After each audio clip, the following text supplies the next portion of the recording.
ఢిల్లీలో రక్షణ శాఖలో పనిచేస్తున్నారు వైఫ్ అండ్ హస్బెండ్. అక్కడ ప్రేమించుకుని పెళ్లి చేసుకున్నారు. పెళ్లి చేసుకున్న తర్వాత అతను క్లర్క్గా చేస్తున్నారు. ఆవిడేమో దాంట్లో కమాండోగో దీంట్లో జాయిన్ అయ్యి జాబ్ చేస్తుంది ఆవిడ. అయితే ఇద్దరికి ఒక బాబు పుట్టాడు. బాబు పుట్టిన తర్వాత అతను పుట్టిన 3 years తర్వాత నుంచి వీళ్ళకి ఇద్దరికి ఫైనాన్స్ పరంగా స్టార్ట్ అయినాయి గొడవలు.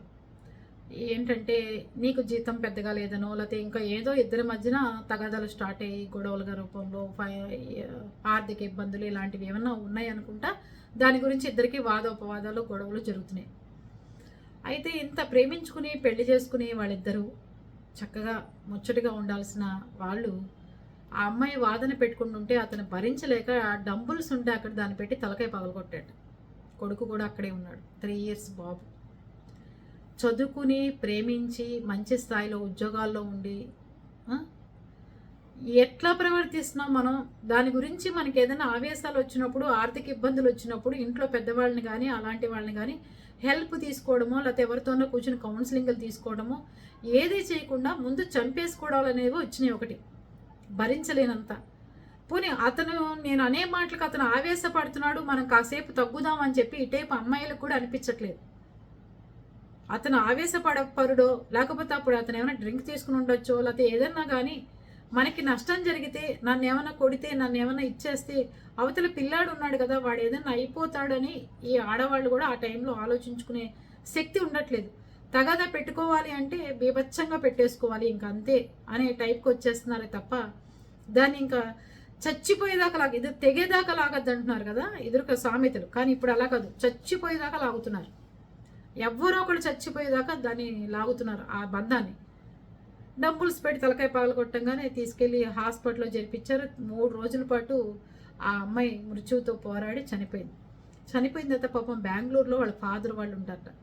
కట్నము కానుకలు అన్నీ ఇచ్చి గ్రాండ్గా పెళ్లి చేసామండి, ఏ లోటులు చేయకుండా పెళ్లి చేసాం, ఇవాళ నా బిడ్డ శవం వచ్చింది అని చెప్పి చాలా బాధపడ్డాడు తండ్రి.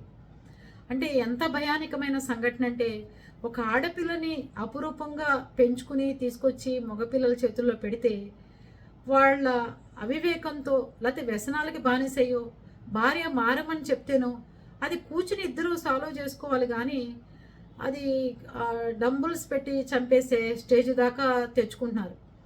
ఆవేశపరుడు అన్నప్పుడు ఆడవాళ్ళని తగ్గమంటావా అని చెప్పి మహిళా సంఘాలు వచ్చేయమాకండి. తగ్గమంటావా అని కాదు, ఒక్క అడుగు మనం వెనక్కి వేయటం వల్ల మనకే మంచి జరుగుతుంది తప్ప అక్కడ ఏమీ ఇబ్బందికరమైన పరిస్థితి ఏమీ రాదు. అర్థమైందా? అది గుర్తుపెట్టుకోవాలి ఎవరైనా. ఎంత ఏకాన్ని పెట్టుకుంటే ఇద్దరు ప్రాణాలు పోతే పోయినాయని చెప్పి పెట్టుకోవచ్చు. ఎవరితో, బయట వాళ్ళతో, మనతో ఏదైనా దాయాదులతో, మనతో ఏదైనా ఆస్తులు పాస్తులు తగాదాలకు వచ్చిన వాళ్ళతోనో ఎంతైనా పెట్టుకోవచ్చు, తప్పులేదు. భార్యాభర్తల బంధం అనేది పిల్లలతో ముడిపడి ఉంటుంది. వీళ్ళిద్దరూ తెగదాకా లాక్కుండా చచ్చేదాకా లాక్కుంటున్నారు ఈ మధ్యకాలంలో. అందుకని పిల్లల్ని దృష్టిలో పెట్టుకుని కొంచెం లేడీసు కొంచెం తెలివితేటలు ఉపయోగించి ఇతను మారడు సైలెంట్గా విడాకులు ఇచ్చేయండి, ఇతను మారడు కౌన్సిలింగ్కి వెళ్ళండి, లేకపోతే ఇతను మారటం లేదు ఎన్ని చెప్పినా, లేకపోతే సామరస్యంగా చెప్పి విడిపోండి తప్ప ఎట్లాంటి పరిస్థితుల్లోనూ తెగేదాకా చంపేదాకా గొడవలు పడద్దని నా ఉద్దేశం. 3 years బాబు ఇప్పుడు ఏమవ్వాలి? తండ్రి జైలుకి వెళ్తాడు, తల్లి చచ్చిపోయింది, వాడు అమ్మమ్మ తాతయ్య నాయనమ్మ వాళ్ళు కొట్టుకుంటారు ఇద్దరు కలిసి, మీ అమ్మాయిని చంపేశారని ఇద్దరికి సఖ్యత ఉండదు. ఇటైపు అమ్మమ్మ తాతయ్య పెద్దవాళ్ళు అయిపోతారు. ఈ బాబు ఏమవ్వాలి? ఇలాంటి పిల్లలు ఎంతమంది ఉంటున్నారు ఈ 10 రోజుల్లో. నేను చేసిన వీడియోలో అన్నీ ఇవే కబుర్లు.